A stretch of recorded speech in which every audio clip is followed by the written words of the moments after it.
कैसे हैं आप सभी? मुझे आशा है कि आप सभी खुश और प्रसन्न होंगे। चलिए आज हम पढ़ते हैं पाठ 7। गुरु नानक। गुरु नानक का जन्म रावी नदी के तट पर स्थित तलवंडी गांव में 15 अप्रैल 1459 को कार्तिक पूर्णिमा को हुआ था। 15 अप्रैल 1469 को कार्तिक पूर्णिमा को हुआ था।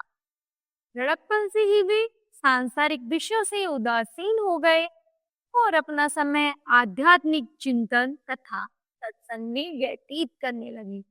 कुछ समय बाद उन्होंने अपना घर बार छोड़ दिया और घूम घूम कर लोगों को उपदेश देने लगे।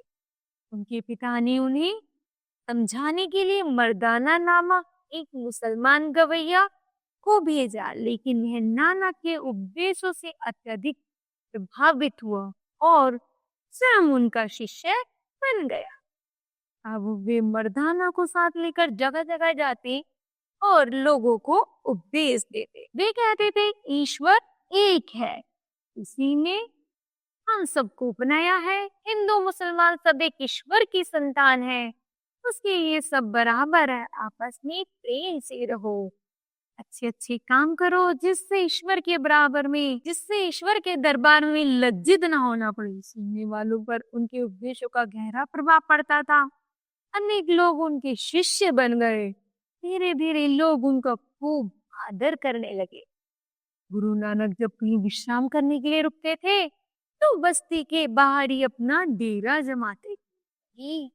जो कंद मूल या फल मिल जाता था उसी से अपना पेट भर लेते थे। उनके मन में स्वादिष्ट भोजन करने की इच्छा कभी नहीं होती थी। एक बार वे एक गांव के बाहर ठहरे हुए थे।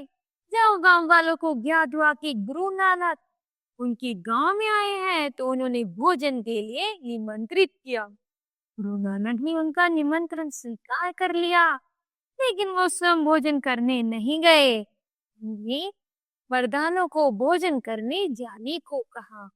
मर्दाना कई दिन से कंदमूल और फल खाते खाते ऊब चुका था, इसलिए वह बहुत प्रसन्न हुआ। वह तुरंत भोजन के लिए चल दिया। गांव वालों ने उसका खूब सत्कार किया। मर्दाना ने जी भरकर मनपसंद खाना खाया। जब वह चलने लगा तो गांव वालों ने उसे तरह तरह के उपहार दिए। उनने खाने पीने का सामान, ऊनी और रेशमी कपड़े तथा अन्य वस्तुएं दी। यह देखकर मर्दाना बहुत खुश हुआ। वह उपहारों की गठरी बांधकर वापस डेरे पर पहुंचा। गुरु नानक ने मर्दाना को एक बड़ी सी गठरी के साथ देखा, आश्चर्य से पूछा, अरे मर्दाना, तुम भोजन करने गए थे, यह गठरी कहाँ से उठा लाए? मर्दाना ने गठरी नीचे रखकर खोली, गुरुजी को सब चीजें दिखाई, फिर बोला, गुरुजी, अब हमें कई दिन तक खाने पीने और कपड़े की चिंता नहीं करनी पड़ेगी। गांव वालों ने भोजन करने के साथ साथ ये चीजें भी उपहार में दी हैं। यह देखकर गुरु नानक उदास हो गए। वे बोले, मर्दाना, तुम्हें केवल भोजन करने के लिए भेजा गया था। जब तुम्हें भोजन मिल गया तो तुमने अधिक लोभ क्यों किया? अगर तुम्हारे अंदर इतना ही लोभ था तो तुम घर पर ही रहते, हमारे साथ क्यों चल पड़े? यह सुनकर मर्दाना बहुत लज्जित हुआ। वह बोला, गुरुजी, हमने गांव वाले से मांगा तो कुछ नहीं था, यह सब तो उन्होंने अपनी इच्छा से दिया है। गुरु नानक बोले, मर्दाना, जिस तरह दान देने वालों को अपनी मेहनत से कमाए गए धन से ही दान देना चाहिए, उसी प्रकार दान लेने वाले को भी उतना ही दान लेना चाहिए जितनी उसे आवश्यकता हो। मर्दाना बोला, गुरुजी, मुझे माफ कर दीजिए, मुझसे बहुत बड़ी गलती हो गई, फिर कभी ऐसा नहीं हो। गुरुजी ने प्यार की मर्दाना के सिर पर हाथ फेरते हुए कहा, अच्छा, अब यह गठरी बांधकर अपने कंधे पर रख लो और चलो।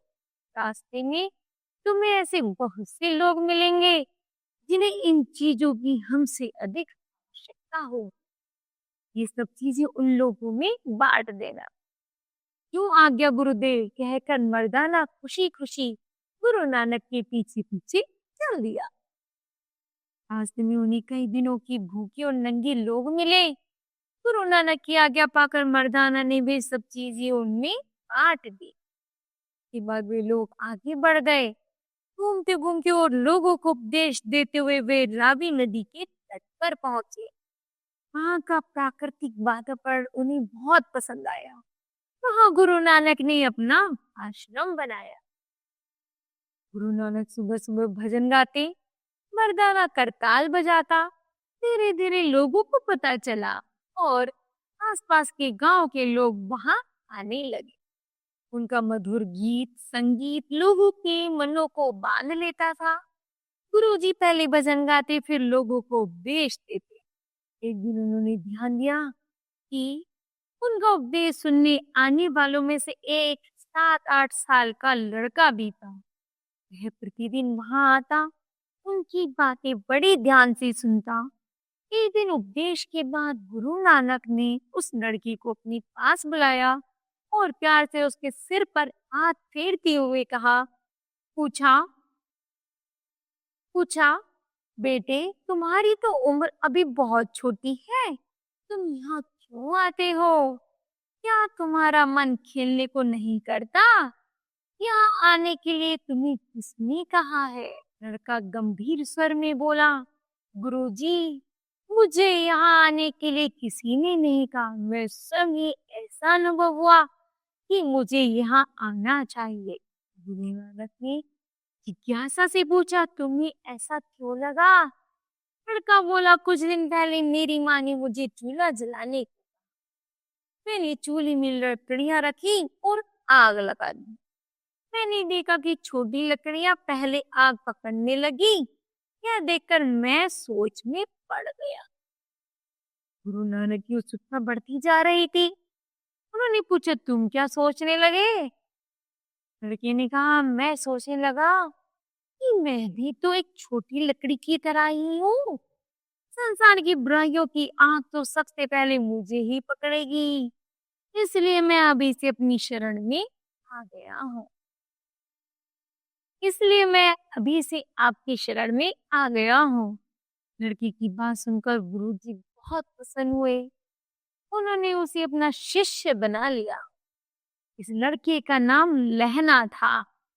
आगे चलकर वह लड़का गुरु अंगद के नाम से प्रसिद्ध हुआ और गुरु नानक का उत्तराधिकारी बना।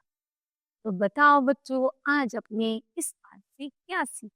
हमने सीखा हमें भी जीवन में ईश्वर के प्रति निष्ठा रखकर सादगी एवं सच्चाई भरा जीवन जीना चाहिए।